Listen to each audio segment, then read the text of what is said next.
Bonsoir messieurs, dames.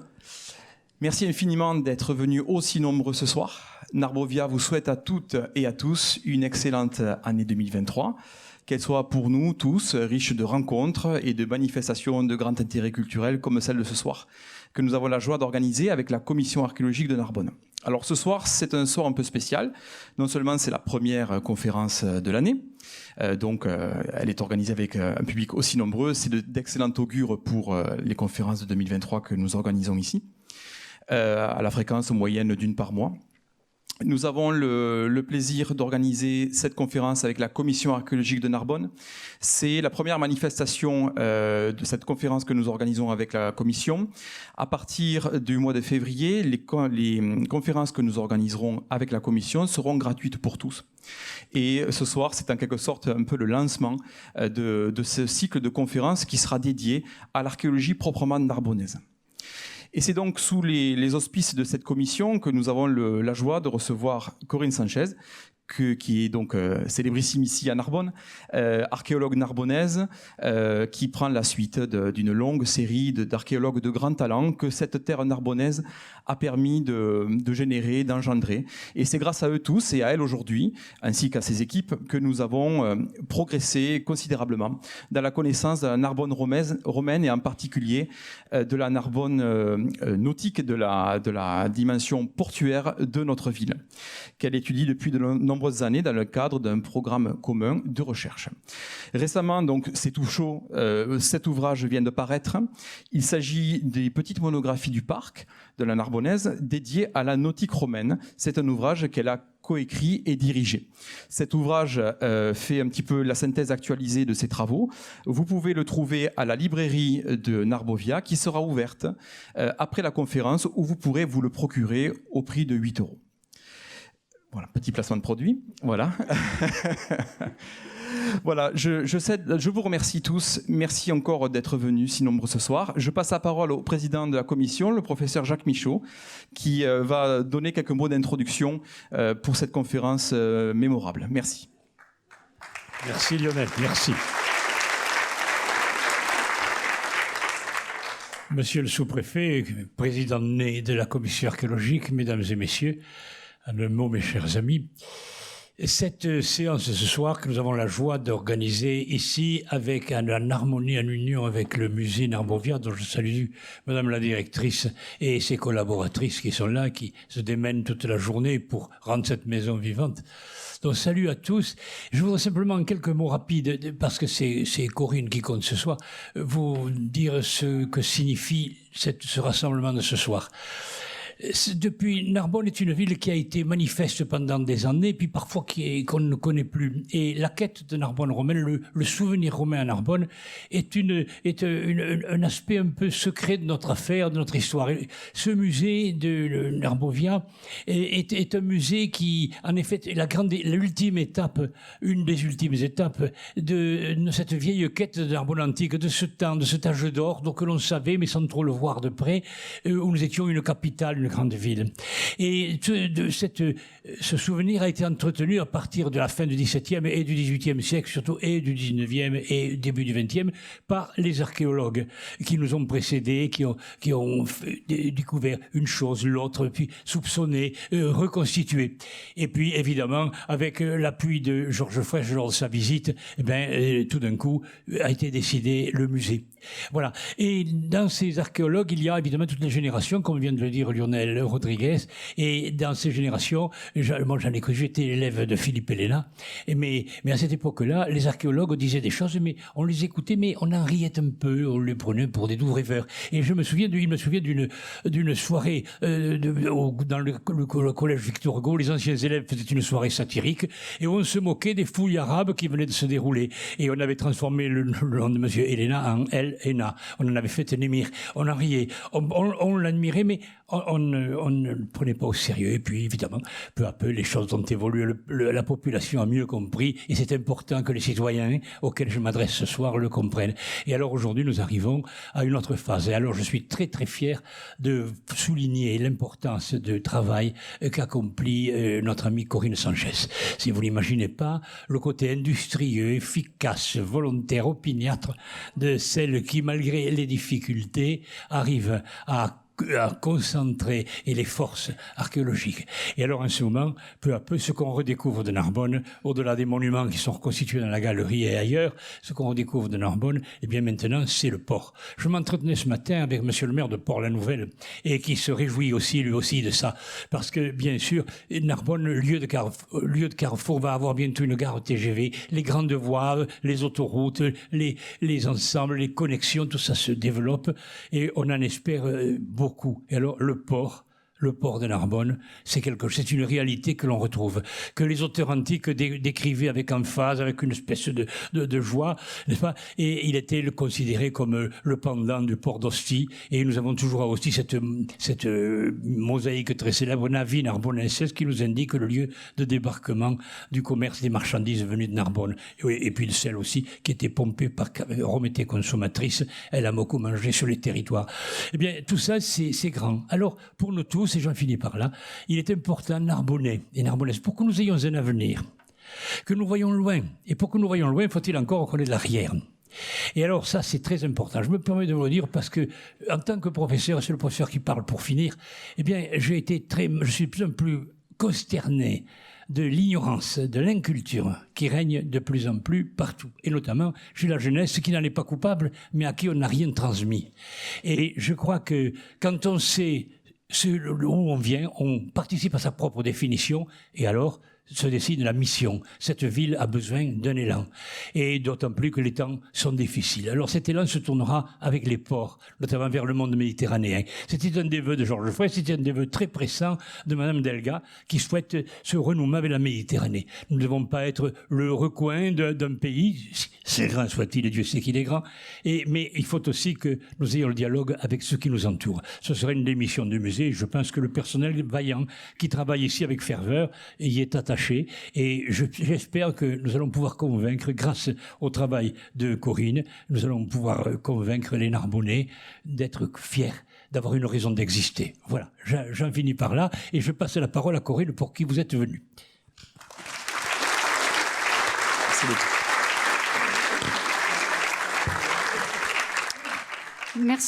Merci beaucoup. Je remercie tout d'abord le public pour son intérêt à suivre nos recherches depuis plusieurs années. Je remercie également le musée Narbovia et la commission archéologique de Narbonne pour cette invitation commune à vous représenter ces recherches, à la fois sur le port, mais surtout sur la villa maritime. Alors, comme vous le savez, ce projet sur la nautique s'inscrit dans le cadre d'un programme plus vaste dont a parlé Lionel. C'est un projet collectif de recherche sur les ports antiques de Narbonne qui concerne également le site de l'île Saint-Martin à Gruissan, mais également le site du Castellum Mandirac et plus largement tous les étangs de Bages et Sigean. Alors ce partenariat, il est possible grâce à un soutien financier depuis plusieurs années, donc depuis 2010, notamment de la région Occitanie, de l'État, que ce soit la DRAC ou le DRASM, de l'Université Paul Valéry, mais également des villes de Narbonne et de Gruissan. Alors, je voulais aussi remercier tous les propriétaires, puisque si nous pouvons travailler sur ces terrains, c'est que nous avons leur autorisation. Donc, à la fois la commune de Narbonne, Madame Huc, et également Madame de Marmiès. Je remercie également la Société nautique de Narbonne qui nous accueille depuis plusieurs années et le Parc naturel régional de la Narbosaise en Méditerranée qui est aussi auprès de nous. Alors là, je vais surtout vous parler des fouilles archéologiques qui se déroulent sur ce site de Port-la-Nautique et j'insisterai également à une introduction sur le rôle de ces fouilles dans la formation des étudiants puisque depuis plusieurs années, les travaux avancent grâce à des équipes donc d'étudiants qui viennent valider leur année universitaire par des travaux pratiques qui sont les fouilles archéologiques. Donc c'est finalement, j'ai fait un petit bilan, on est autour de 250 participants participants ces dernières années. Et vous voyez qu'ils participent à ces recherches, toujours dans la bonne humeur. Et ça, c'est toujours également un plaisir d'accueillir ces étudiants. Alors, bien avant eux, bien avant nous, les recherches ont démarré à la nautique. Dès 1850, sont signalés des vestiges, à la fois terrestres, mais également au bord de l'eau, avec des céramiques qu'on appelle les sigillés, également des petits cubes de mosaïque. Donc, les premières recherches véritablement de fouilles ont lieu à partir de 1903 par des militaires. Et bien entendu, le démarrage également des découvertes concerne également le creusement du port. Donc là, on est plutôt avec cette image sur le creusement du port, mais ce creusement du port va engendrer là aussi, durant des décennies, des découvertes archéologiques. Et si vous regardez bien, vous avez un personnage central qui a déjà une amphore entre ses bras. Alors j'aime beaucoup cette image qui vous donne aussi une idée de ces équipes de 1907 et qui permet également de constater que depuis, il y a une certaine féminisation justement des équipes. Alors, pour vous situer justement au Port-la Nautique, dans cette ambiance narbonnaise, nous sommes à 4 km au sud de Narbonne, au bord de l'étang de Bages-et-Sigean. Et c'est un lieu qui a toujours été fréquenté par les Narbonnais. L'occupation, elle, se fait un petit peu en pointillé, c'est-à-dire qu'on a une occupation dès l'époque romaine, on n'a pas d'occupation antérieure. Il y a le fameux chantier naval de Capelle au XIVe siècle, et ensuite il y a la création véritablement du port de plaisance de la nautique que tout le monde connaît aujourd'hui, à partir de 1907 et qui se développe jusqu'à nos jours. Alors, la configuration du site est importante pour comprendre les vestiges qui ont été mis au jour. Et j'ai utilisé également cette image des archives départementales qui vous donne une idée, qui est maintenant complètement gommée par l'urbanisation récente, du relief. C'est-à-dire qu'on est sur le plateau du 14, et ce plateau du 14, il domine à 11 mètres NGF, ce qui est important, on le verra tout à l'heure, par rapport à la situation de la villa qui est sur cette éminence. Cette image est également intéressante parce qu'elle donne une idée finalement de l'espace et de l'endroit où le port romain s'est développé, et puis également de son abandon et de cette, de la nature qui a repris ses droits avec ses roselières.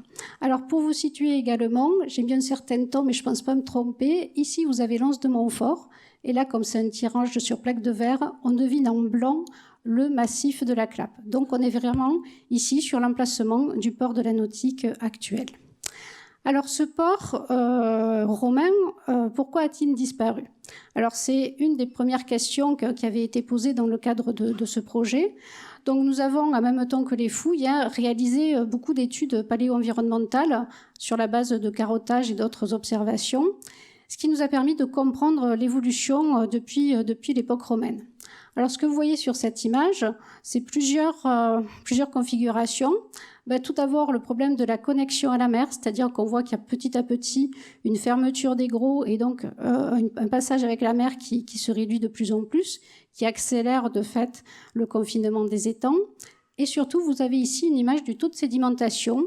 Et ce taux de sédimentation, il y a 2 pics. Un pic à l'époque romaine et un pic à l'époque moderne.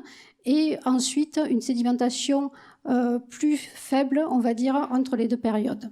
Alors, ces pics nous donnent en fait les clés du problème qu'il y a eu à la nautique, parce qu'au départ, on pensait à un ensablement, vu la proximité, vous le voyez ici, de l'embouchure de l'Aude, mais finalement, le sable amené par l'Aude est projeté plus loin dans la zone du Castellum-Mondirac, mais finalement, c'est la construction des quais qui a condamné le port romain. C'est-à-dire qu'en faisant des quais, les Romains ont empêché l'eau de vraiment passer. Il va y avoir en fait une hypersédimentation puisque les quais vont constituer finalement des pièges à sédiments. Donc on a un envasement extrêmement important et de 3,50 m de profondeur d'eau à l'époque romaine, on est aujourd'hui autour de 1,50 m. Et ensuite, ce qu'on a pu également déterminer, c'est la profondeur du bassin et surtout une profondeur plus importante justement à l'époque romaine dans le secteur du port de la Nautique, ce qui explique cet emplacement. Vous voyez également les évolutions, c'est-à-dire que le trait de côte a tendance à s'avancer, Durant l'Antiquité, l'anse de Montfort était beaucoup plus large et vous aviez également ici un marais enclavé et le cours de l'Aude qui est maintenu par les 2 fameuses digues que j'ai présentées dans d'autres conférences.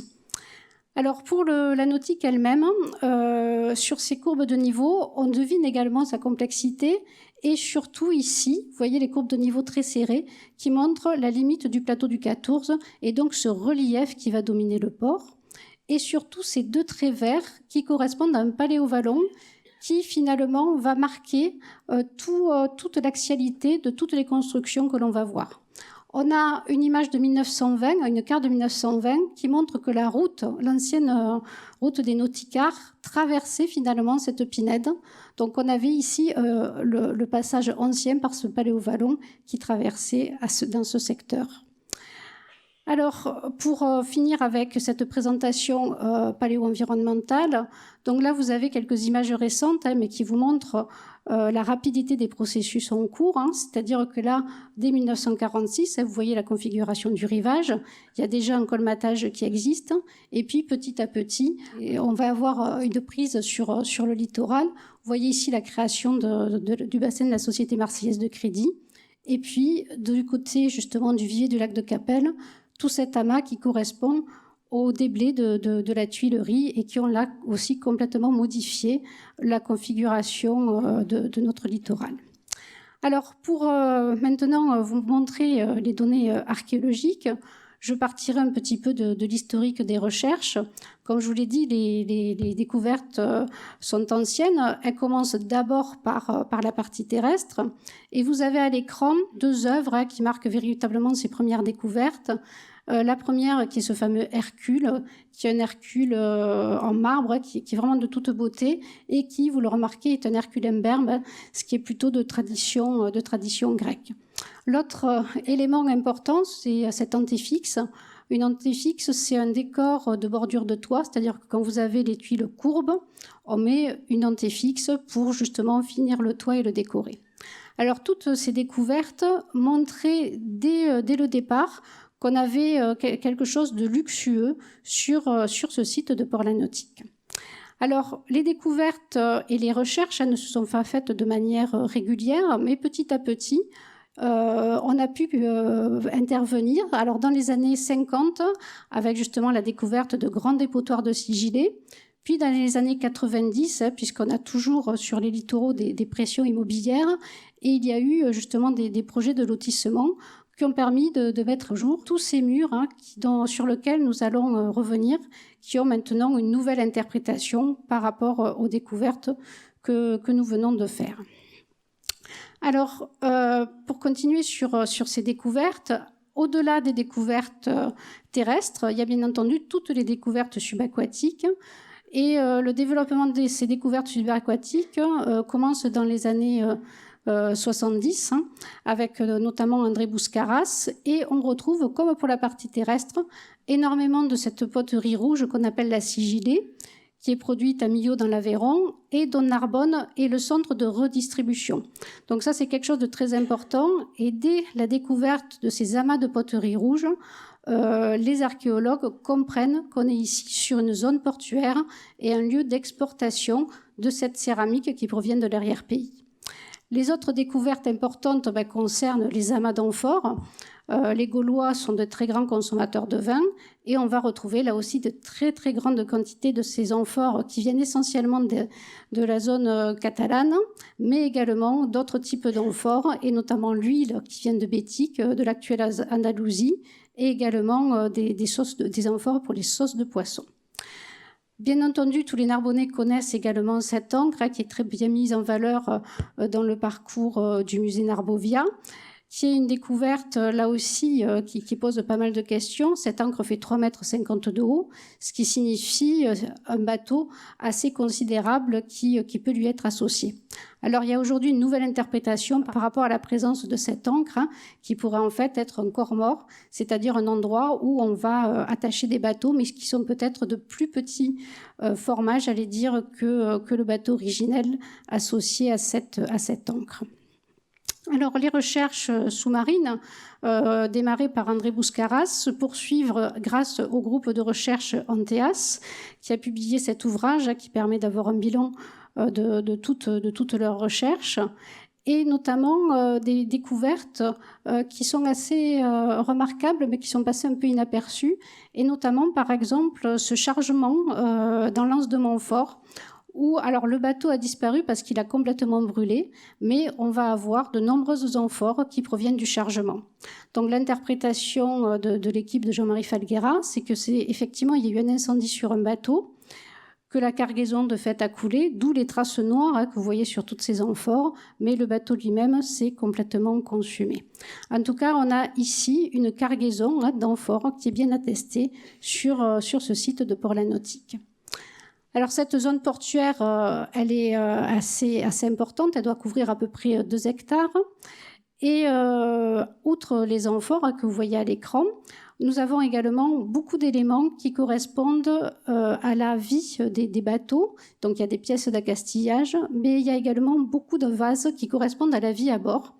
Donc des vases pour la consommation courante des marins. Et un élément tout à fait remarquable, alors, ce n'est pas toujours les objets les plus esthétiques qui sont les plus intéressants, mais celui-ci correspond à un bonnet en feutre de marin. Et ça, c'est quand même une découverte exceptionnelle, puisque, vous savez, normalement, les matières organiques se décomposent. Mais là, grâce à la vase de Port-la-Nautique, les éléments comme le feutre ont pu se conserver. Et 2000 ans plus tard, on retrouve ce bonnet de marin. Alors, je vais maintenant vous montrer l'ensemble des découvertes. Je vais passer assez rapidement sur justement les espaces portuaires que j'ai présentés dans des conférences antérieures pour ensuite me consacrer à la présentation des découvertes sur le Vivier et sur la villa. Alors, par rapport à cette image, pour vous résumer les découvertes au niveau de l'espace portuaire, puisque comme nous travaillons au départ, dans le cadre de cette question portuaire, on s'est surtout concentré sur les parties les plus proches du littoral. Vous avez ici le fameux quai de la Nautique qui a été découvert dans les années, fin des années 90 par Jean-Marie Falguera, avec un édifice ici en grand appareil et puis un ponton en bois qui rejoint le littoral, qui était beaucoup plus loin qu'aujourd'hui. Vous avez également donc tout cet espace portuaire qui bien sûr se poursuit au niveau des bassins actuels. Et sur la partie terrestre, plusieurs découvertes ont été faites à partir des années 2010. Ce sont les grands bâtiments que vous voyez ici. Donc suite à un diagnostic de l'INRAP, on a pu mettre au jour des très grands entrepôts. Et nous avons complété ces recherches par d'autres fouilles qui sont dans la pinède la plus proche de l'étang. Et on a la suite de ces entrepôts. Et là, on a des entrepôts qui font quand même 150 mètres de long pour 16 mètres de large, en sachant que dans la partie haute, vous aviez ce qu'on appelle les dolias, des grandes jarres de stockage du vin. Et dans ces jarres, vous pouvez mettre à peu près 2000 litres de vin, et il y avait à peu près une centaine de jarres.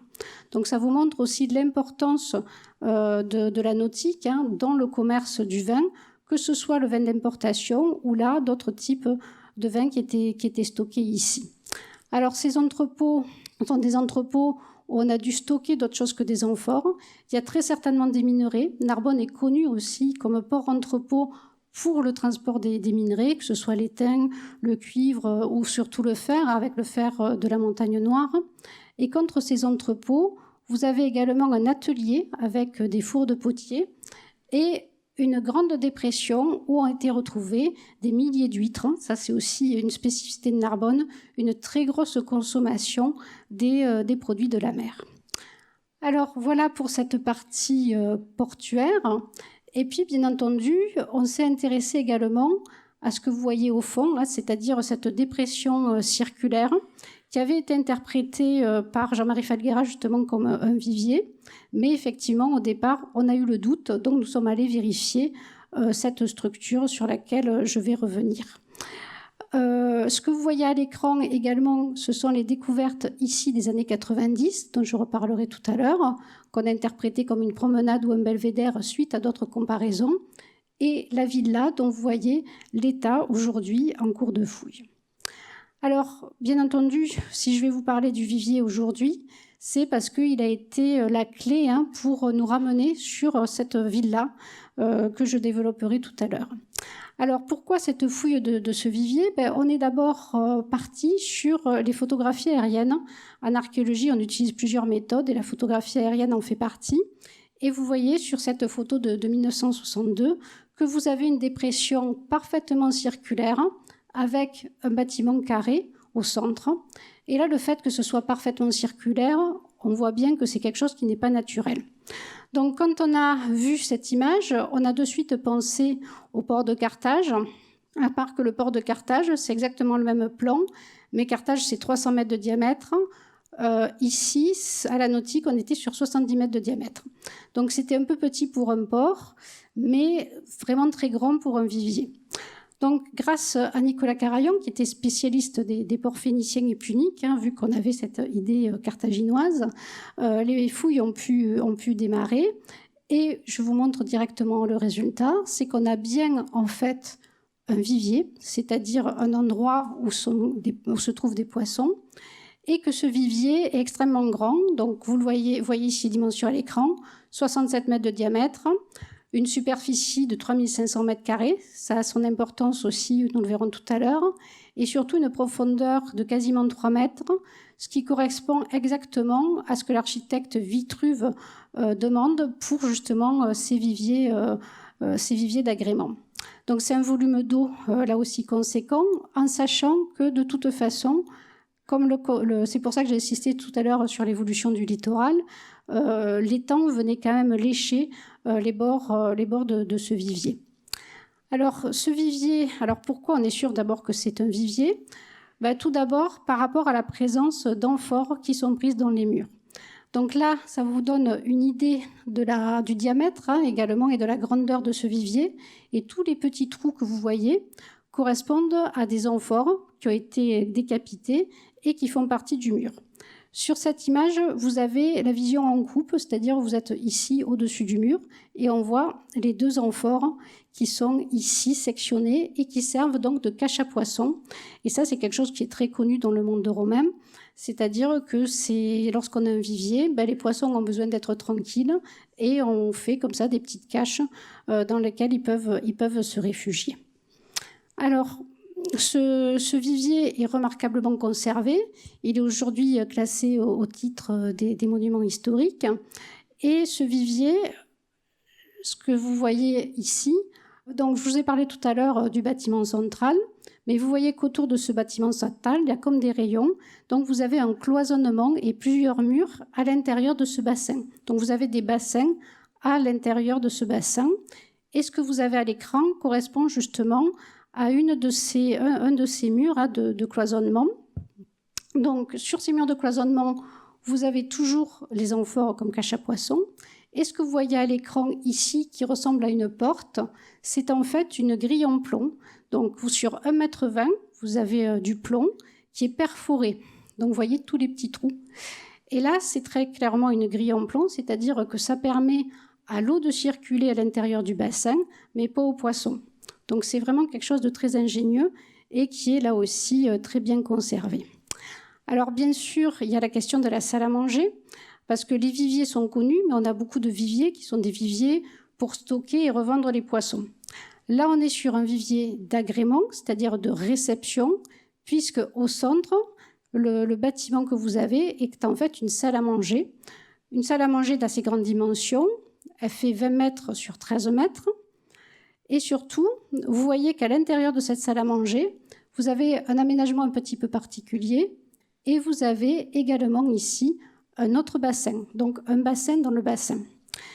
Et à l'intérieur de ce petit bassin, ici, on a pu retrouver une vanne en bois, toujours pareil, grâce à la vase, le bois est conservé. Et donc, on a vraiment un système de vanne qui permet là aussi de gérer la ressource en eau. Et surtout, dans ce petit secteur ici, où il y avait également une caisse qui était conservée en bois et qui contenait encore des huîtres. Alors, ce qui est remarquable dans ce petit bassin, vous avez quelques images ici, vous voyez la construction et surtout, vous voyez la présence là aussi d'amphores pour les caches à poissons, toujours pareil. qui permettent aux poissons d'être tranquilles, avant d'être bien sûr consommés. Alors, le caractère exceptionnel de ce vivier, c'est que justement, on parle beaucoup de ces poissons, mais nulle part dans les mondes romains, on a retrouvé les restes de poissons, et c'est le cas. Alors, l'archéologie est quelque chose qui prend du temps, tout simplement parce que pour retrouver tous ces poissons, on est obligé de prélever tous les sédiments, de tout tamiser et de trier toutes les arêtes. Et nous avons des collègues spécialistes des arêtes de poissons qui permettent, qui les identifient. Grâce donc à cette étude, vous avez ici une certaine représentativité de tous ces poissons qui sont dans le vivier. Et ce que l'on remarque surtout, puisqu'on est quand même dans des étangs, c'est que vous avez des poissons qui ne sont pas du tout des poissons d'étang. Et bien entendu, il y a la fameuse murène. Alors, parmi tous ces poissons, vous remarquez la présence également de poissons colorés, comme le labre vert, le labre merle, ce qui veut dire qu'on a aussi vraiment une perspective, j'allais dire, d'aquarium, c'est-à-dire qu'on veut voir des jolis poissons.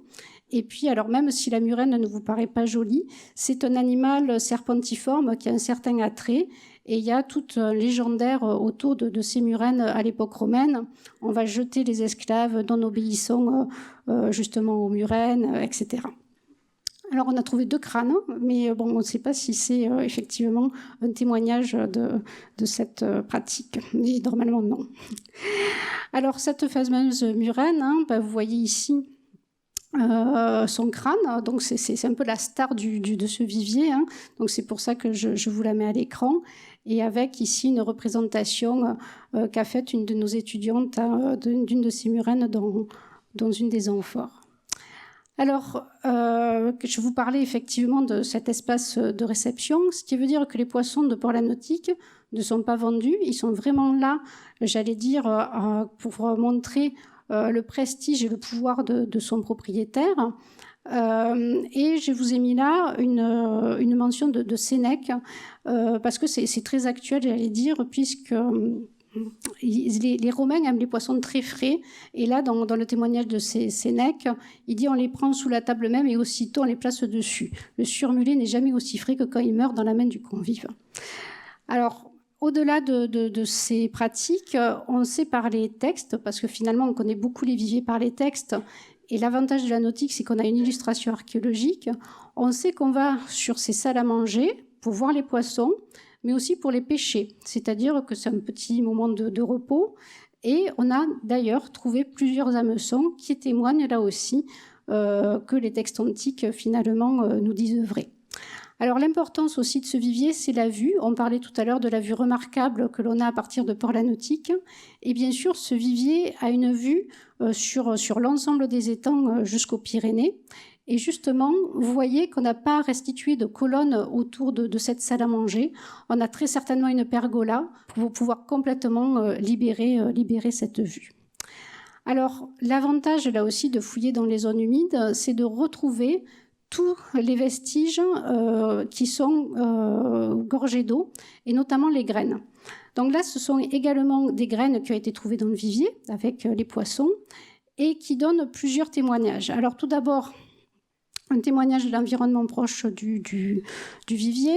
Il y a beaucoup de restes de figuiers également, donc tout ça était autour du site. Et là, ce que vous voyez, ce sont des restes également de consommation, comme la date, qui est exotique, mais également beaucoup de griottes, d'olives, d'amandes. Et 2 choses qu'il faut remarquer, justement les pépins de raisin qui sont très très nombreux et qui nous laissent supposer également la présence de cette fameuse pergola. Et un autre élément qui a son importance pour l'introduction de nouvelles espèces, c'est de vous constater l'apparition du cyprès. Le cyprès apparaît dans nos régions qu'à partir de l'époque augustéenne, donc autour du changement d'ère. Et là, on a une des rares attestations de la présence de cyprès, de son apparition dans la région. Voici une autre image pour vous montrer tous ces témoignages végétaux, ce qui est là aussi extrêmement rare d'avoir cette représentation. Donc au-delà de ces poissons, de ces graines, nous avons dans ce vivier d'autres découvertes, notamment beaucoup de vases à bois, c'est rien d'étonnant. Là, j'ai choisi un vase un peu différent de ce qui est présenté dans l'ouvrage qui vient de sortir. En tout cas, des gobelets qui sont vraiment, là aussi, très, très élégants. Et au-delà de la céramique, il y a également la vaisselle en argent, puisque ce qui est luxueux, bien entendu, c'est la vaisselle en argent. Et on a eu la chance de découvrir ce médaillon. Et ce médaillon est au centre, finalement, de ces plats en argent. Et vous voyez qu'il y a une représentation un petit peu originale avec ce personnage qu'on attrape par les cheveux et qu'on fait tomber d'un cheval. Et la comparaison que nous avons pu faire est celle de la statue de Germanicus qui est conservée au musée archéologique d'Amélia. Et vous avez la même représentation qui est en fait un extrait de la guerre de Troie, d'Achille contre Troïos. Et cette représentation est fortement liée à la famille impériale, puisqu'elle symbolise la victoire de l'Occident sur l'Orient au moment de la bataille d'Actium en 31 avant Jésus-Christ. Alors, ce vivier, vous le voyez, pose de nombreuses questions par rapport à son contenu, mais surtout par rapport à sa structure elle-même et par rapport à ses dimensions. Alors là, nous avons mis à l'échelle le vivier de la nautique avec deux autres viviers qui sont des viviers connus en Italie, puisque là, on est vraiment sur les modèles italiques, le vivier de Circeo et surtout en bas, le vivier de l'empereur Tibère lui-même. Alors, le vivier de l'empereur, qui est à Sperlonga, fait un peu plus de 1000 m². Le vivier de Narbonne fait 3500 m². Donc, ça vous donne une idée de la disproportion. Donc, on est 3 fois sur des dimensions d'un vivier impérial. Ce qui pose là aussi la question du propriétaire de ce très grand vivier. Alors, une image pour vous montrer les comparaisons que l'on peut faire, et notamment ici à Sperlonga, où on est quand même dans quelque chose d'un peu plus particulier, puisque vous avez l'aménagement de la grotte, avec des sculptures également remarquables qui avaient été découvertes. Et vous voyez ici d'autres aménagements.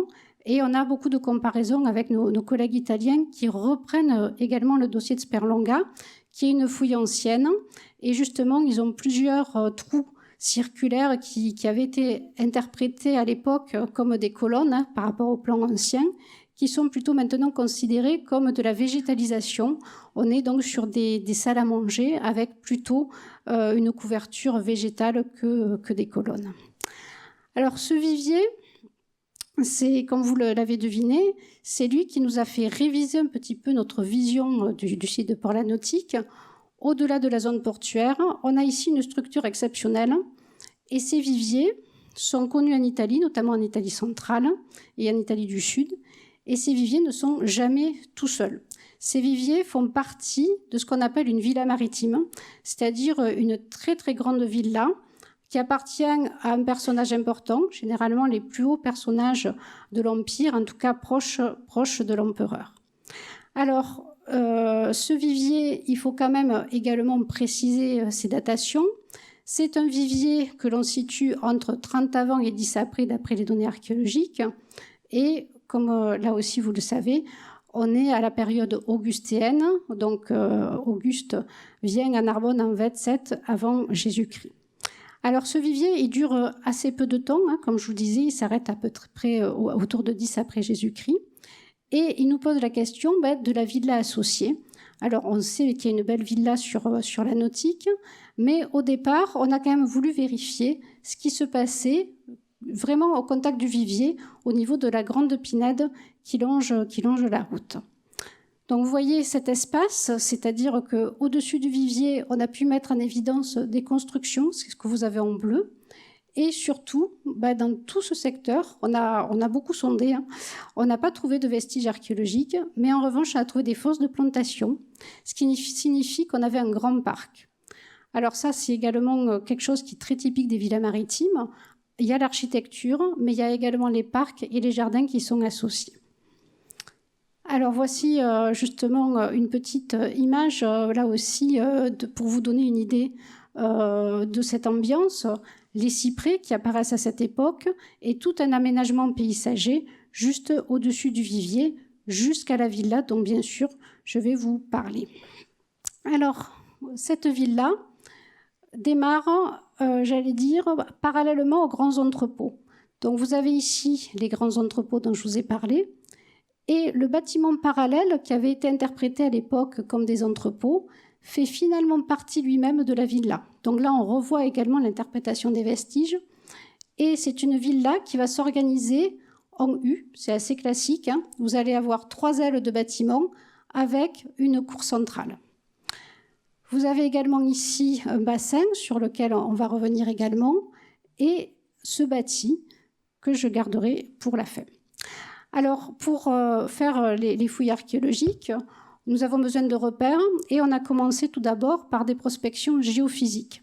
Donc, ce que vous avez à l'écran, ce sont des prospections magnétiques, et grâce à la différence entre les murs et le sous-sol, on arrive à avoir un premier plan des vestiges. Alors, grâce à ce premier plan, vous voyez l'emprise de la maison, ici. Alors, il faut restituer l'autre bâtiment, hein, que là, on n'a pas prospecté. Et vous voyez surtout l'aile nord, et puis une autre aile ici, qui est l'aile est. Et surtout, vous voyez ici une tache circulaire et une tache rectangulaire très proches l'une de l'autre, avec une forte résonance magnétique. Et d'après nos collègues, cette résonance magnétique pouvait signifier la présence d'un bassin. Alors là, ce sont des premières indications. Et bien sûr, ensuite, il faut réaliser les vérifications archéologiques. Une petite image de transition pour vous montrer également l'emprise avant la fouille de cet ensemble, avec le vivier tout au fond, en sachant que depuis la villa, on voyait bien le vivier et inversement. Et donc les premières interventions à partir de 2018 sur ce secteur, où finalement on va pouvoir déterminer qu'on a ici un grand bassin composé d'un bassin circulaire et d'un bassin rectangulaire. Voici quelques images en cours de fouille. Là, le bassin circulaire, le bâtiment rectangulaire, et grâce à la fouille, on a vu que c'était un seul et même bassin qui était relié entre eux par ce petit espace.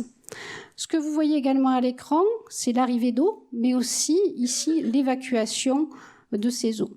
Alors c'est un bassin de grande dimension, 7 mètres de diamètre pour la partie circulaire, 16 mètres de long pour 6 mètres de large pour la partie rectangulaire. Voici une autre image de cette construction où vous devinez encore une fois ici l'arrivée d'eau, ici l'évacuation, et ce trou-là qui pose quand même pas mal de questions, mais que je me demande si finalement on n'est pas à la présence d'un système pour faire des jets d'eau. C'est très connu également pour l'époque antique.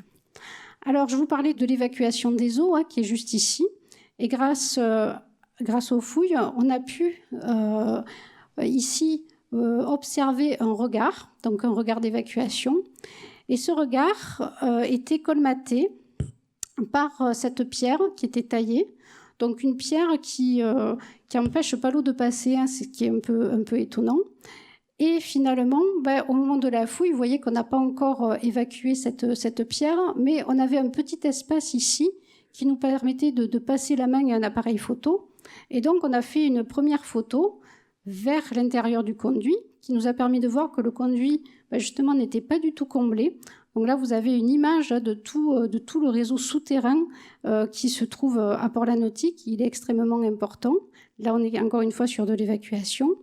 Et ensuite, on a tourné l'appareil photo vers la pierre qui colmatait justement le conduit. Et on a vu apparaître sur la photographie cette tête et ce décor végétal. Donc, bien entendu, on s'est un peu plus dépêché de dégager et de sortir cette pierre. Et vous voyez cet élément avec un décor de feuilles d'acanthe et surtout ce visage assez étonnant avec des grands yeux, tout simplement parce que vous êtes ici sur une acrotère, c'est-à-dire c'est un décor de bordure de toit, donc c'est quelque chose qui est assez haut et qui appartient à un fronton. Et donc, on va déformer, j'allais dire, les parties hautes, hein, puisque vous avez en vision les parties hautes qui sont un peu déformées. Donc, vu d'en bas, vous allez avoir... c'est une illusion d'optique, on va dire.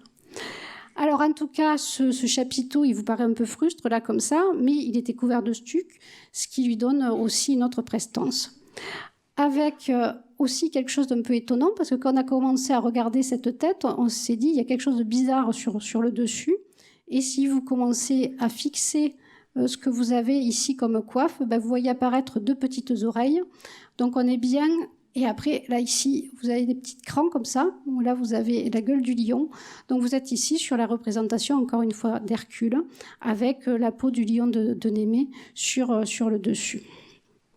Alors maintenant, cette pierre et cet acrotère est maintenant exposé justement dans la première partie du musée Narbovia, et ça fait vraiment plaisir d'avoir cette relation directe entre la fouille et le musée.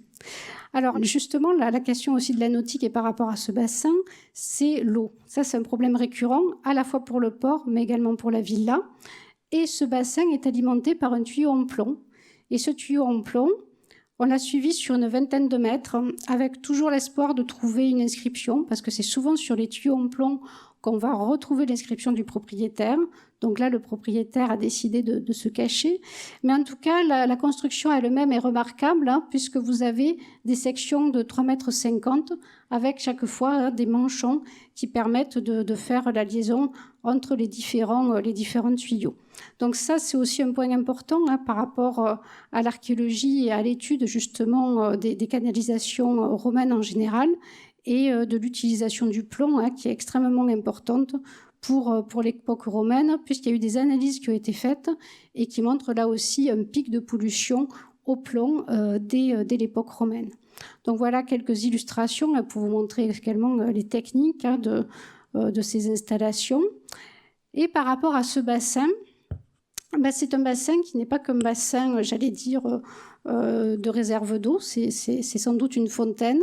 Et on va avoir beaucoup de pierres qui nous ont d'abord un petit peu étonnés, des pierres percées, et que l'on restitue finalement comme à Versailles. Donc j'en profite pour dire que je serais très intéressée par la présentation sur Versailles, puisque ce sont des décors effectivement qu'on va retrouver à des époques plus récentes, qui ont été inspirés par l'époque romaine.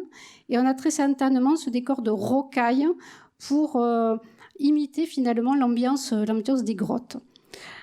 On a également trouvé, au moment de la fouille, tout est démonté, on a commencé à retrouver beaucoup de verre à l'intérieur de ce bassin, des plaques de verre. Ici, vous voyez cet élément avec plusieurs couleurs. Et également ici, vous voyez ces verres torsadés. Alors ces verres torsadés, c'est ce qu'on appelle généralement des agitateurs. Et jusqu'à présent, c'était plutôt interprété justement comme un agitateur, quand vous avez un verre et que vous touillez avec un agitateur. Et là, on trouvait qu'il y en avait quand même beaucoup, donc on s'est dit, ils ont fait beaucoup d'apéritifs. Mais l'interprétation est autre. Donc là, on revient sur ces interprétations.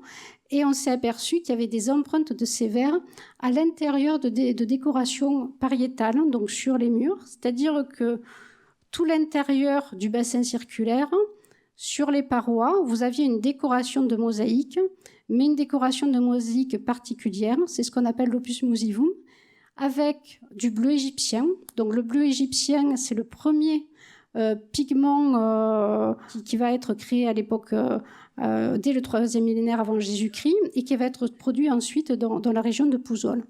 Donc c'est un pigment synthétique qui là aussi montre les évolutions techniques de cette époque. Et au départ, c'est des petites boules de bleu qu'on va fragmenter. Et ces décorations justement pariétales mélangent à la fois ce bleu égyptien qui est très vif, sévère, donc là vous avez toujours de l'eau qui passait, donc c'était extrêmement vif, mais également des coquillages. Donc ça vous donne une idée quand même d'un décor à la limite un peu psychédélique. Ce fameux bleu égyptien qui est produit, comme je vous disais, à Pouzzoles, et qui va nous lier justement encore une fois à l'Italie et à cette fameuse région de Pouzzoles qui nous intéresse aussi par rapport à ces grandes villes-là, puisque la plupart des comparaisons qu'on a pu faire se trouvent dans cette région.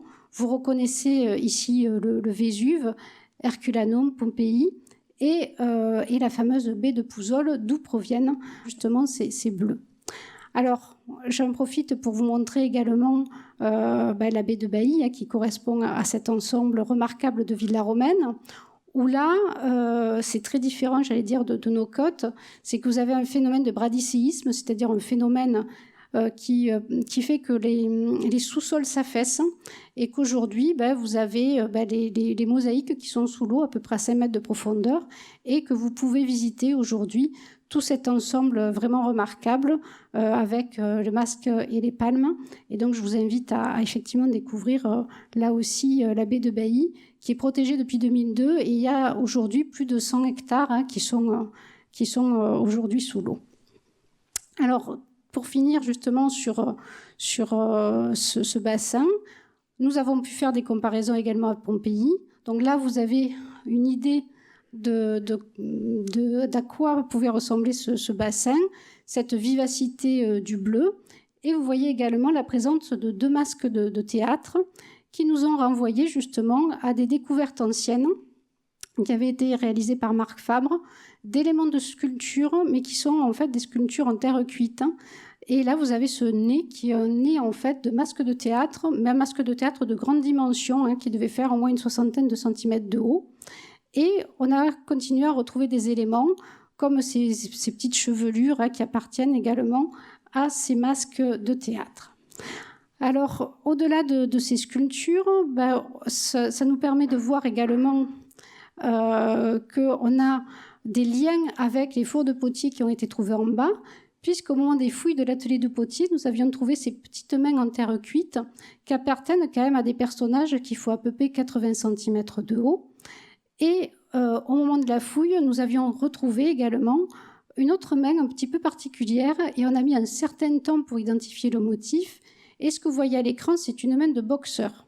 Ce qui veut dire qu'au niveau de la nautique, vous aviez effectivement les très belles sculptures en marbre, mais il y avait également tout un ensemble de terre cuite et de sculptures, cette fois-ci de petites dimensions, comme je vous dis, 80 cm de haut.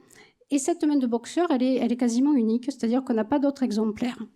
Alors, vous voyez effectivement ici la main qui est pliée, et vous devinez le gant, qui est en fait une bande de cuir qui est remplie à l'intérieur. Et surtout, vous voyez ici une boule qui correspond en fait à quand vous tapez avec votre gant, le gant va avoir tendance à glisser, et donc il faut mettre un arrêt à l'arrière, et c'est ce qui est ici représenté.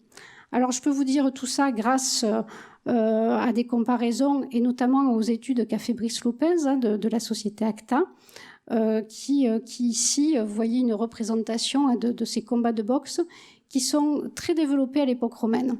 Donc la boxe apparaît, bien sûr, ça fait partie des Jeux olympiques.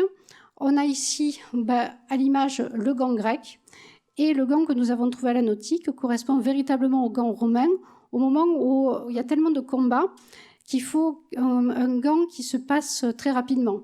Le gant grec, vous voyez qu'il est très complexe, vous ne pouvez pas le lier tout seul. Le gant que nous avons trouvé à la nautique, si.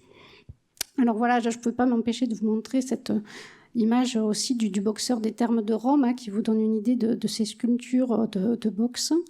Et puis là, je vais passer très rapidement sur ces découvertes également des terres cuites de la nautique.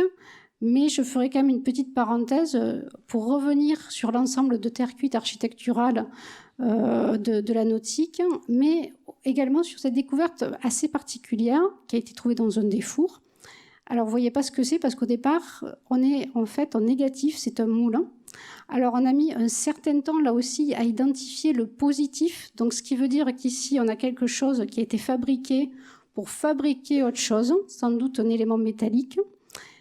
Et au bout d'un moment, alors je vous montre la solution. Alors ce qui est en rose, c'est les 2 coups de pioche. Là, généralement, là, c'est une mauvaise note pour les étudiants.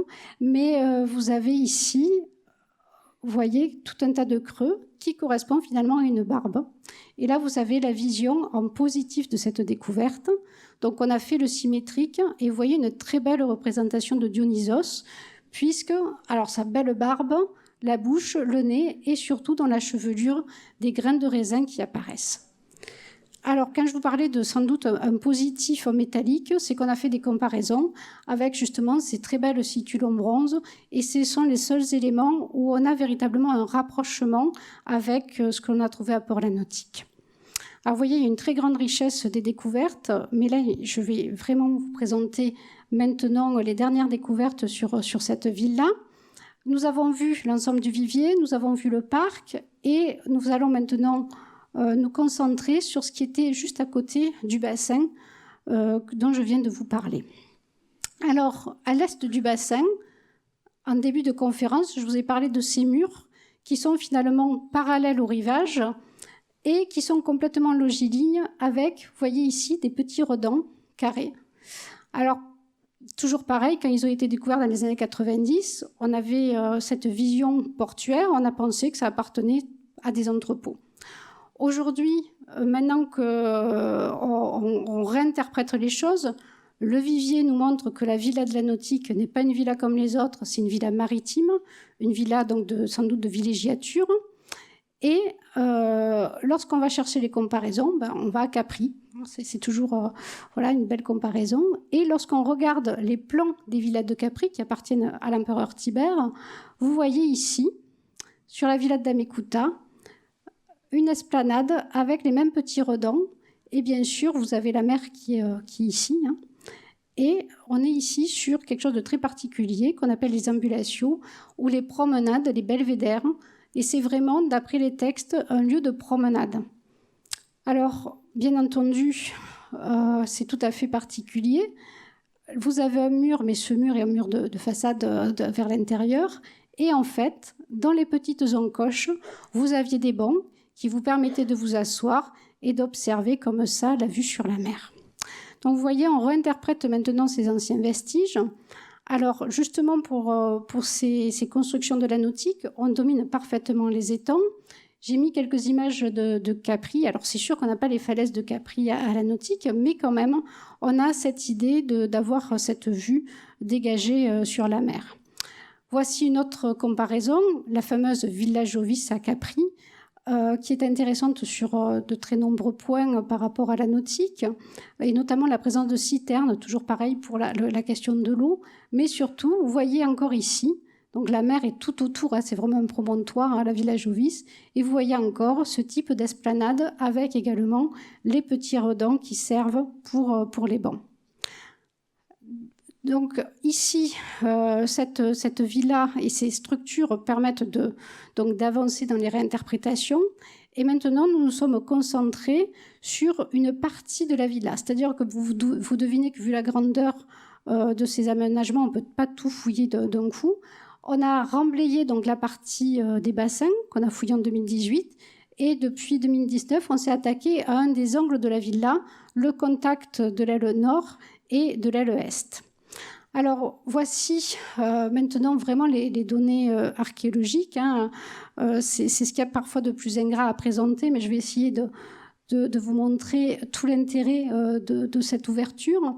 C'est qu'ici, comme on est sur l'angle de la villa, on a à la fois dans cet espace le départ de toutes les mosaïques.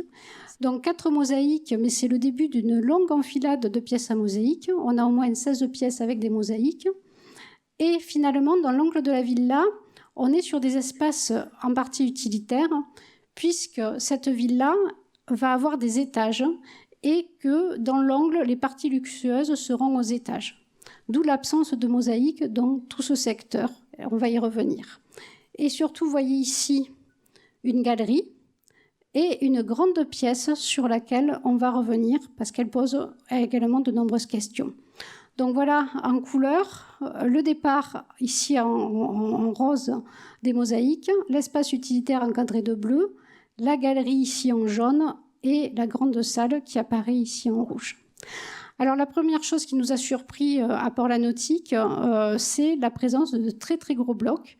Et grâce à la découverte de ces gros blocs, on peut là aussi valider la présence d'étages. Donc on pense qu'au moins dans l'angle de la villa, on est sur 2 étages. Alors vous voyez ce bloc, il fait quasiment 1 mètre de large. Et ces blocs, ils sont à peu près tous les 5 mètres. Donc ce sont vraiment des soubassements extrêmement puissants. Et ils vont permettre là aussi d'avoir des élévations extrêmement importantes. Donc voilà une image également pour vous montrer les étapes de la construction et la mise en place de ces grands blocs. Alors j'ai mis ici une autre villa remarquable qui est la villa des Papyri, pour vous donner une idée là aussi, parce qu'on va faire maintenant les restitutions et on va se fier justement à d'autres restitutions. et la très très grande villa des Papyri, qui a sans doute appartenu à Pison. Vous voyez ici qu'elle monte sur 3 étages. Donc à la nautique, on pense qu'il y a au moins 2 étages, mais vous voyez l'aspect que pouvaient avoir ces magnifiques villas de bord de mer. Alors j'insiste sur ce point de vue parce que l'intérêt justement de ces villas, c'est à la fois la vue depuis les villas, mais elles sont faites aussi pour être vues. Et ça a d'autant plus de poids, j'allais dire, à Port-la Nautique, qu'en contrebas, vous avez la zone portuaire. Et lorsque les bateaux arrivent dans le système des étangs de Bages et Sigeon, leur point de repère est certainement cette ville-là, qui devait se voir véritablement de loin. C'est finalement, j'allais dire, l'entrée monumentale de Narbonne, puisque Narbonne est encore en arrière par rapport justement à ces étangs. Alors, par rapport justement à ces élévations qui sont importantes, donc vous voyez que nous, on doit raisonner sur des petites choses et surtout donc, ce qui nous reste, c'est-à-dire les fondations. Et vous avez cette pierre qui était également positionnée dans une galerie. Donc, à l'époque romaine, vous avez beaucoup de galeries couvertes. Mais l'importance de ce bloc nous permet de dire que ces galeries couvertes ont également un étage. Sinon, on n'aurait pas de tels soubassements. Alors là, je vous ai mis une comparaison avec Bologne, où on retrouve ces systèmes. Donc, vous voyez ici les cubes de pierre. Et sur ces cubes de pierre, vous pouvez avoir donc des systèmes de piliers qui peuvent être des colonnes. Et au-dessus, vous aviez un étage. Et l'intérêt également de ces étages, c'est que ça permet de desservir justement toutes les pièces qui sont au premier. Alors, une autre image là sur Pompéi, pour vous donner également une idée de ces élévations. Vous pouvez avoir effectivement des étages fermés, ce qu'on vient de voir à Bologne et ce que vous voyez sur la gauche, mais également ouverts. C'est le cas des maisons à Vienne, où vous avez comme ça une galerie, mais une galerie ouverte sur la partie haute. Alors on n'est pas à Pompéi, donc sur la nautique, il y a eu beaucoup de récupération et on est très heureux d'avoir, par exemple, ici ces 3 assises. Mais vous voyez le travail remarquable aussi qui ont été faits par les artisans. Et vous avez vraiment des blocs très, très bien taillés qui proviennent, là c'est des calcaires de Bages, qui sont très proches et qui ont permis la construction en interne de cette maison. La construction en externe, et là je vais insister là-dessus. Donc là, vous avez encore une image de Capri pour vous montrer les différents types de matériaux et surtout ce type de construction. Vous voyez ces petits losanges qui font comme une grille. C'est ce qu'on appelle le réticulé. Et vous avez également des carderons ici en céramique. Donc c'est ce qu'on retrouve à la nautique. Donc on retrouve en kit, mais nous, il nous faudra le restituer. Vous avez exactement les mêmes éléments. Et surtout, vous avez ces moellons qui sont taillés comme des petites pyramides qui correspondent à cet appareil réticulé. Alors, si j'insiste sur cet appareil réticulé, donc vous voyez ici qu'il est encore en place à Port-la-Nautique, c'est que même les Italiens, les archéologues italiens qui sont venus à la nautique m'ont dit « Ah, mais vous avez du réticulé, c'est extraordinaire ». Alors, sur le moment, j'ai pas trop... Je dis « Bon, d'accord ». Mais en fait, ce réticulé, c'est, j'allais dire, la marque de Rome. Vous avez des villas en Italie qui ont effectivement ce type d'appareil. Ce sont des très belles villas. Et en fait, l'utilisation de ce type de construction est généralement dans les monuments publics. Donc en Gaule, quand vous avez ces petits losanges, vous êtes par exemple sur l'aqueduc de Lyon ou dans l'Auréum de Narbonne, mais même pour les monuments publics, il n'y en a pas tant que ça. Ce qui veut dire que la villa de la nautique a vraiment une importance, que ce sont des artisans italiens qui sont venus la construire, et qu'on a véritablement une copie de ce qui se passe en Italie et que le propriétaire a vraiment un contact direct justement avec Rome. Donc vous voyez, ce sont des petits éléments mais qui nous ramènent, j'allais dire aussi, à la grande histoire. Alors je vais accélérer parce que je vois que le temps passe et j'aurai encore beaucoup de choses à vous montrer, mais là je vais passer rapidement sur l'ensemble. Vous avez ici un couloir central et ici une grande pièce.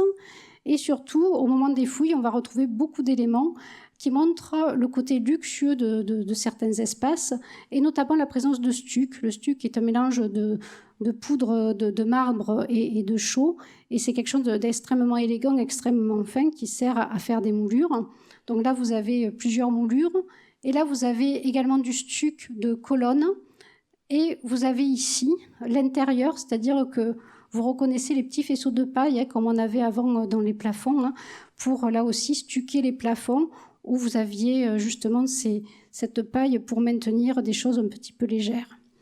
On va également retrouver beaucoup d'éléments d'architecture, fragmentaires mais extrêmement intéressantes. Et vous voyez ici alors, une base justement de colonnes et un petit chapiteau qui est original, parce que vous voyez également l'échelle, il n'est pas très grand, mais à l'intérieur, vous allez avoir une petite tête avec cette coupe au bol, également un personnage un petit peu qui était stuqué, hein, donc un élément là aussi assez étonnant et qui est en cours d'étude. Alors, ce qui est caractéristique de Narbonne, c'est bien sûr toutes les peintures murales. Donc là, il y a un ensemble de peintures murales qui restent largement à étudier. Et puis, il y a les sols, avec des sols à mosaïque. Et vous voyez une certaine, j'allais dire, rigueur, beaucoup de sols finalement assez simples, avec un décor noir et blanc, que l'on retrouve beaucoup à Narbonne. Ce qui est intéressant à la nautique, c'est qu'il y a eu une très grosse récupération des matériaux et que les récupérateurs sont même allés récupérer les tesselles de mosaïque. Et en récupérant les tesselles de mosaïque, on peut observer le mortier sur lequel se trouvait justement le pavement. Et là, c'est très intéressant par rapport à l'histoire des techniques, puisque vous voyez ce qu'on appelle les tracés préparatoires, c'est-à-dire qu'avant de mettre toutes les petites tesselles, l'artisan va tracer justement des repères pour pouvoir positionner ensuite ces tesselles. Et ça, c'est également un très très rare exemple d'une observation sur site de cette technique. Alors, c'est moins évident ici, mais là, vous devinez tous les tracés préparatoires. Et franchement, si on n'a vu que les tracés préparatoires, on n'aurait pas pu identifier le motif. Et là, on a un petit élément qui est resté de ce motif de mosaïque avec ce décor également de losange. Alors, ces pièces mosaïquées, là, je vous en montre 4, mais il y en a beaucoup d'autres qui restent à découvrir. Et là aussi, pour passer d'une pièce à l'autre, on a généralement des seuils. Et l'originalité de Port-la-Nautique, je ne l'ai pas vu ailleurs, c'est la présence de seuils noirs qui sont en fait des plaques de schiste, des plaques d'ardoise. Et là, ça donne justement une espèce de bichromie, puisque les mosaïques sont noires et blanches. Il y a aussi des symétries inversées d'une pièce à l'autre, c'est-à-dire que là, vous allez avoir une mosaïque blanche avec une décoration sur le côté noir et inversement. Et en tout cas, ces seuils sont assez remarquables. Il y a d'autres seuils qui sont, eux, en calcaire. Et là, c'est quelque chose d'assez émouvant puisque vous voyez les traces d'usure de la porte qui montrent que là, il y avait un petit problème d'entretien et que le soir, si Auguste rentrait, ça devait faire un petit peu de bruit. C'est une parenthèse. Alors, par rapport à ces pièces, on a des éléments... c'est grâce aux mosaïques, finalement, qu'on peut déterminer certaines fonctions, parce que c'est toujours le plus difficile, c'est la fonction des différentes pièces. Et vous voyez ici une mosaïque, et on parle souvent de tapis, et c'est vraiment des tapis, parce que ce que vous voyez ici, c'est une descente de lit. Donc il y a vraiment, en pierre, j'allais dire, des tapis qui sont dessinés, avec ici une bande rouge, et vous voyez la représentation de ce qu'on appelle donc le cubiculum, avec une entrée, ici normalement le tapis et le lit qui est au fond, et c'est exactement ce que l'on retrouve dans cette pièce qui a été fouillée cet été à la Nautique. Donc on peut interpréter les premières pièces à mosaïque que nous avons découvertes justement comme des chambres, ce qui veut dire qu'il nous reste toute la partie réception maintenant à découvrir. Voici alors quelques images rapidement des dernières opérations de fouilles de cet été. Avec, tout à l'heure, je vous ai parlé d'une très grande pièce. Elle fait 20 mètres de long et on n'a pas la fin, pour 7 mètres de large. Alors, c'est vraiment une énigme, cette pièce. D'autant qu'ici, vous voyez quelques socles. Alors, au début, on s'est dit, tiens, des piliers. Et en fait, pas du tout. Vu la configuration, on est sur des socles de statues. C'est-à-dire qu'au fond de la pièce, on a un espace carré dont l'entrée est marquée par 2 statues. Et ensuite, on rentre dans un autre espace qui, lui, est un espace à colonnade parce que les trous que vous voyez ici correspondent à des colonnes. Alors là, c'est aussi quelque chose d'un peu particulier. Et la surprise de fin de fouille est venue de ce sondage. Alors vous voyez, c'est très petit, mais c'est très informatif. C'est-à-dire que contre cette pièce, on a fait un sondage et à 1,50 m, on n'a toujours pas trouvé le fond. Ce qui signifie qu'on va avoir dans tout ce secteur des pièces souterraines, sans doute ce qu'on appelle des cryptoportiques. On a parlé tout à l'heure de la promenade qui était la promenade ouverte, mais on peut avoir... Donc, vous voyez ce que c'est. L'Auréum, ce n'est pas un cryptoportique, mais en tout cas, un cryptoportique, c'est comme à Arles. Là, ce sont des pièces enterrées avec des soupiraux qui permettent de faire entrer la lumière et l'air. Donc, il y a en tout cas un très, très gros potentiel de découverte. Voici une image des socles de statues dont je vous parlais. Et vous voyez qu'à ce côté de ces socles de statues, vous avez ici une voûte en souterrain. Alors là, c'est encore autre chose. Là, vous êtes toujours sur les galeries souterraines, j'allais dire, pour les évacuations des eaux. Et en 1914, les premiers archéologues qui sont rentrés dans ces canalisations étaient debout. Donc on peut dire que ce sont des égouts qui font plus de 1,60 m de haut. Et encore une fois, un réseau hydraulique extrêmement développé pour cette ville-là. Quelques images des dernières découvertes, la présence d'une toiture effondrée, ça aussi c'est assez rare. On a par exemple une comparaison avec Pompéi, et grâce à cette toiture effondrée, justement pour cet espace, on peut déterminer qu'il n'y avait pas d'étage, contrairement à l'espace à côté. Donc vous voyez, c'est un peu tout ce travail où il faut décortiquer les informations qui vont nous permettre d'avoir ces différents niveaux à l'intérieur de ces maisons qui jouent justement sur les effets de terrasse. Alors, parmi les éléments aussi particuliers qu'on a pu retrouver dans la grande pièce, c'est une pièce qui était très décorée, avec, alors toujours très fragmentaire, mais vous voyez ici un œil. Donc là, vous aviez un personnage. On a mis un petit moment à identifier la lyre. Donc grâce à M. Sabrier, on a pu identifier aussi une lyre. Et ce petit élément également très particulier correspond à une aile. Alors, voici les comparaisons. Vous voyez, les lyres, c'est normalement une carapace de tortue, avec toujours les comparaisons ici avec la Villa des Mystères. Vous voyez également ici une lyre. Et il y a une peinture qui a été découverte à Béziers qui résume finalement ce qui pouvait être représenté dans cette pièce, c'est-à-dire un petit personnage ailé, donc sans doute les muses qui accompagnent Apollon. Alors, pour terminer, je vais maintenant un peu accélérer. Il y a également beaucoup d'objets qui sont trouvés à Port-la-Nautique, que vous retrouverez, je pense, dans quelques années dans le musée. On a des poteries, certaines qui proviennent sans doute de Salelles d'Aude, beaucoup de lampes, c'est très classique pour l'époque romaine. Et surtout, on a des objets qui nous interpellent, et notamment la présence d'éléments qui appartiennent à la sphère militaire. Alors, parmi ces éléments, un élément qui est certain, c'est ce poignard. Donc, ce type de poignard appartient à l'armée romaine.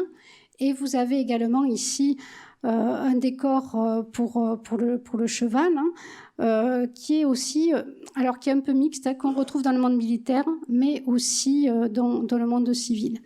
Alors, il y a d'autres éléments militaires. On a trouvé aussi une pointe, un talon de lance. Donc, pourquoi la présence de militaires à la nautique? Là, c'est quelque chose qu'il va falloir également qu'on explore, en sachant que c'est pour ça que je vous ai mis cette référence, c'est qu'il y a à l'époque romaine des bénéficiarii, qui sont des soldats libérés des corvées militaires, et qui vont devenir en fait des personnels, des officiers, et normalement ils sont proches des procurateurs, des préfets ou des gouverneurs provinciaux. Et c'est un peu la question aussi de la nautique. Est-ce qu'on n'est pas sur la demeure du gouverneur? C'est une question qui reste en suspens. Je vais passer très rapidement, pour pas trop vous occuper de la soirée, sur la dernière découverte qui correspond en fait à la partie utilitaire de la villa, qui se transforme au IIe siècle après Jésus-Christ, où on voit ici 2 bassins et une pièce également en souterrain. Et cette pièce en souterrain, en fait, correspond à une fosse à contrepoids, dans cet état où on voit apparaître justement les pressoirs.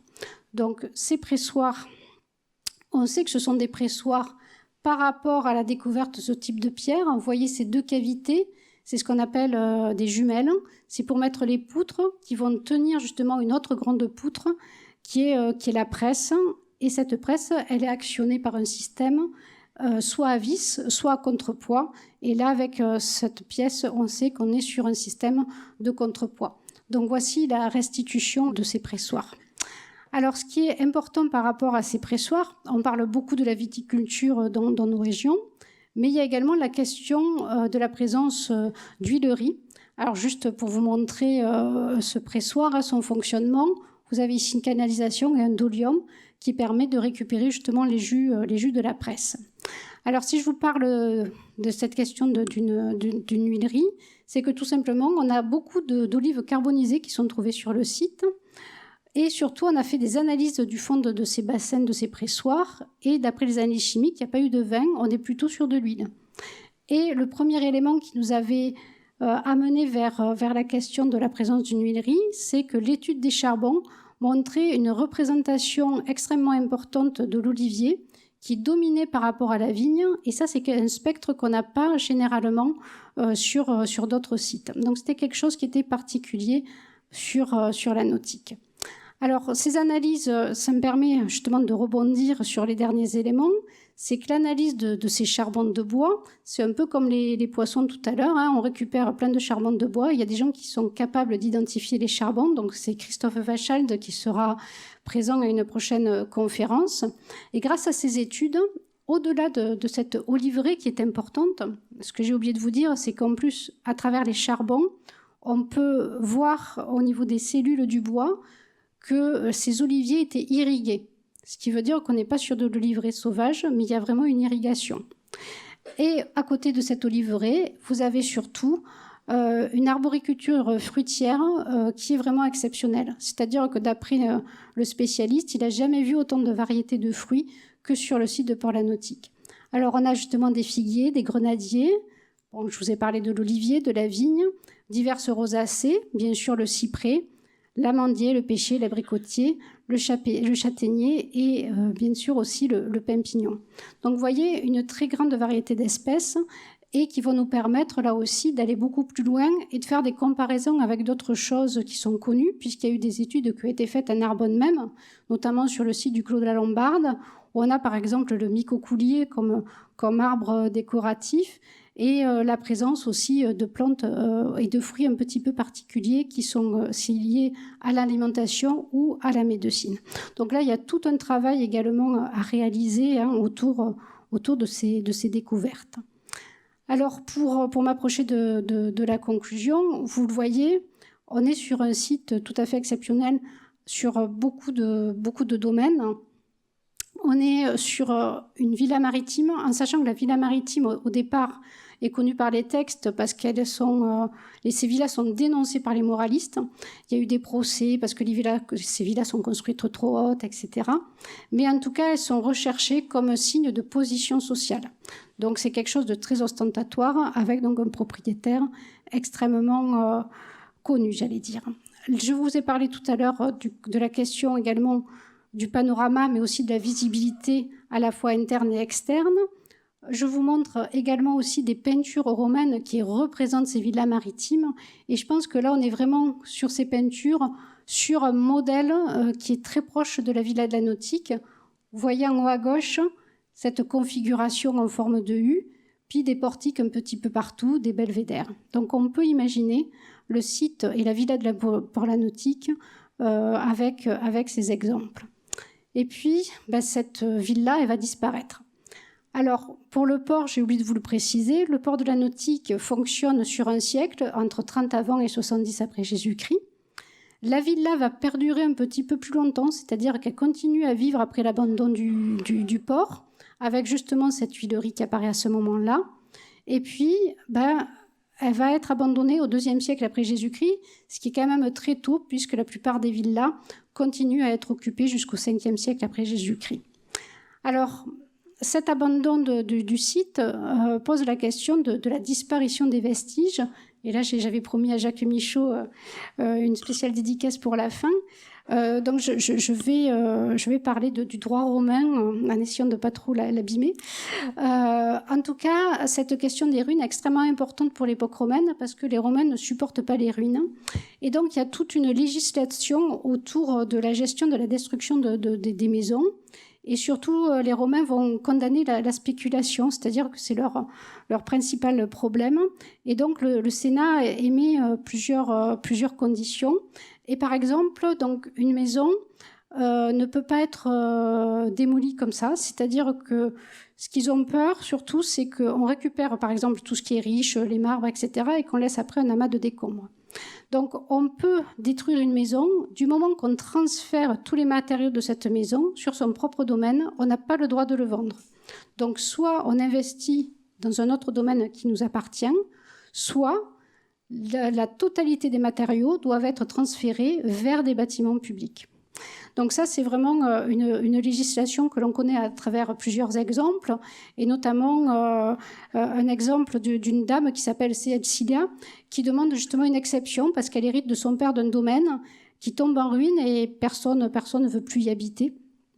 Et là, elle a vraiment un souci, et il y a voilà, une démarche qui a été faite pour qu'elle ait exceptionnellement le droit de démolir et de vendre les ruines de cette maison.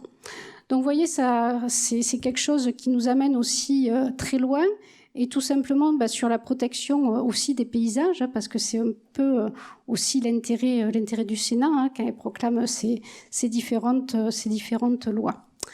Alors, cette démolition, on la voit à travers l'archéologie, et vous voyez tous ces trous. Alors quand vous visitez le site, vous avez des cratères un petit peu partout, tout simplement parce qu'on est allé justement récupérer tous les matériaux jusqu'aux fondations. Et là, ce que vous voyez, c'est tout ce qui reste, c'est-à-dire les socles de mortier où étaient toutes ces pierres, quelques pierres qui ont résisté parce qu'elles étaient trop profondément enfouies. Et surtout, on va travailler justement sur cette dernière phase de la maison, puisque vous voyez qu'on a des éléments un peu particuliers et qu'au milieu de ces cratères de récupération, on va retrouver d'autres pierres. Ça, c'est quelque chose qui nous a perturbés parce que vous aviez des trous dans lesquels on remettait des pierres, il y avait quelque chose qui n'est pas très logique. Mais vous voyez également qu'on a pu observer des enfoncements dans différents mortiers, des mortiers qui ont craqué sous le poids de quelque chose. Et tout simplement, maintenant, ce que l'on comprend, c'est que ce sont les machines élévatoires pour retirer les blocs qui se sont enfoncés dans ces mortiers, puisque, comme je vous disais tout à l'heure, les blocs font chacun plus d'1 tonne. Et donc, il y a véritablement un chantier de démolition qui est mis en place pour récupérer tous ces matériaux de la Villa de la Nautique et qui va durer sans doute sur un certain temps, puisque, par exemple, sur une des mosaïques, on va avoir une cuisine qui est la cuisine des récupérateurs. On oublie totalement la fonction première de cette mosaïque. Donc, vous voyez, on voit ici, depuis la création de cette villa jusqu'à sa récupération qui malheureusement est un peu trop violente, puisque le seul élément d'inscription que nous avons est celui-ci. Alors c'était une énorme plaque, fait plus de 8 cm d'épaisseur, donc on devait avoir une super inscription qui devait donner beaucoup d'informations, mais il nous reste ce petit V ou ce petit A. Bon, alors pour Auguste, ça va bien, on a tout ce qu'il faut, mais voilà, on n'a pas assez d'éléments en tout cas pour identifier véritablement l'ensemble de la nautique. Alors, ce que je finirai juste sur ces perspectives. Comme vous le voyez, on a beaucoup avancé, il y a beaucoup de pistes, mais il y a encore beaucoup de travail, qui est un travail d'équipe. C'est ce que je voulais dire également aussi en introduction. On est une équipe de 45 chercheurs, quasiment, qui travaillent sur cet ensemble. Il va falloir maintenant restituer les architectures avec toutes ces différences d'étages, de mise en terrasse. Restituer également les activités et la vie quotidienne, parce que cette villa est très grande, on n'a fouillé qu'une petite partie. On voit qu'il y a la villa, mais il y a également les relations avec l'espace portuaire. Il y a tout l'aspect environnemental, vous l'avez compris, qui nous intéresse beaucoup. Il y a l'intervisibilité, je vous disais tout à l'heure, vous le voyez sur cette image, on va jouer sur le fait que depuis le vivier, on voit la villa et inversement. Puis cette villa, depuis où on la voyait, comment on la voyait, il y a toutes ces questions qui sont posées. Et ce qui va nous intéresser aussi dans les prochaines années, c'est aussi la question des jardins, parce que là, c'est un point sur lequel on a finalement le moins travaillé, alors qu'on a beaucoup d'éléments liés justement aux découvertes des charbons. Et là, il y aurait tout un protocole à mener pour fouiller tous ces jardins qui sont immenses sur le site de Port-la-Nautique. Et pour conclure, je vous montre cette petite image des fouilles de cet été et je vous remercie pour votre attention.